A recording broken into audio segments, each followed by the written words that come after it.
Hey, so if you get to your weekly schedule through your Bitmoji Classroom, um, this is where we're going to start.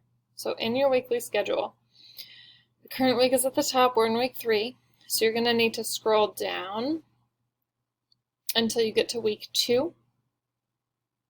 It looks like this. The date range is 14 to 18, Monday to Friday. And then on Thursday, 9/17, if you scroll down, there are 2 different examples of what a digital portfolio can be like. It can be in Google Docs, which looks like this. Excuse me. So you would just be typing in, and then you'd have to go down each time to add some of your evidence in your pieces of work. So you can do it in a Google Doc, or there's an example right here through Google Slides. So a template for a Google Slides portfolio. You can do whichever is easiest for you. It does not matter.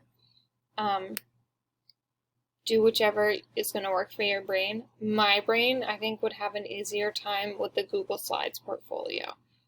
So there's like a title slide, about you slide if you want it. But then to add in, so you can see I already put in the identity and education reflection that we will work on in class. One of my classes already did. If your class hasn't got to it, we'll do it. And then another thing that's going to go in here is your research and notes on learning styles. You are more than welcome to put other things in here, but these are the things that will definitely go in here. So we watched a video on learning styles or preferences. These are my notes and research. Make that smaller so it all fits in. Make this one a little bit smaller. And then you would put a link in here.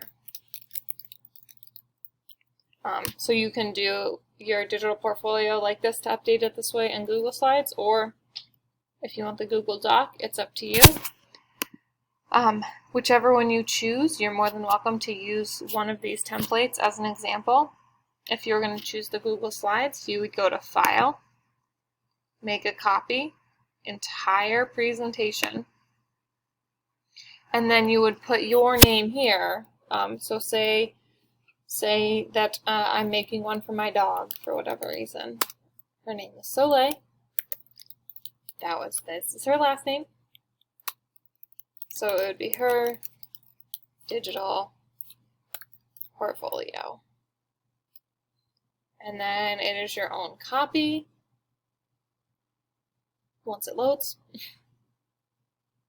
It is your own copy, so up here it would have your name. Right now it has my dog's name.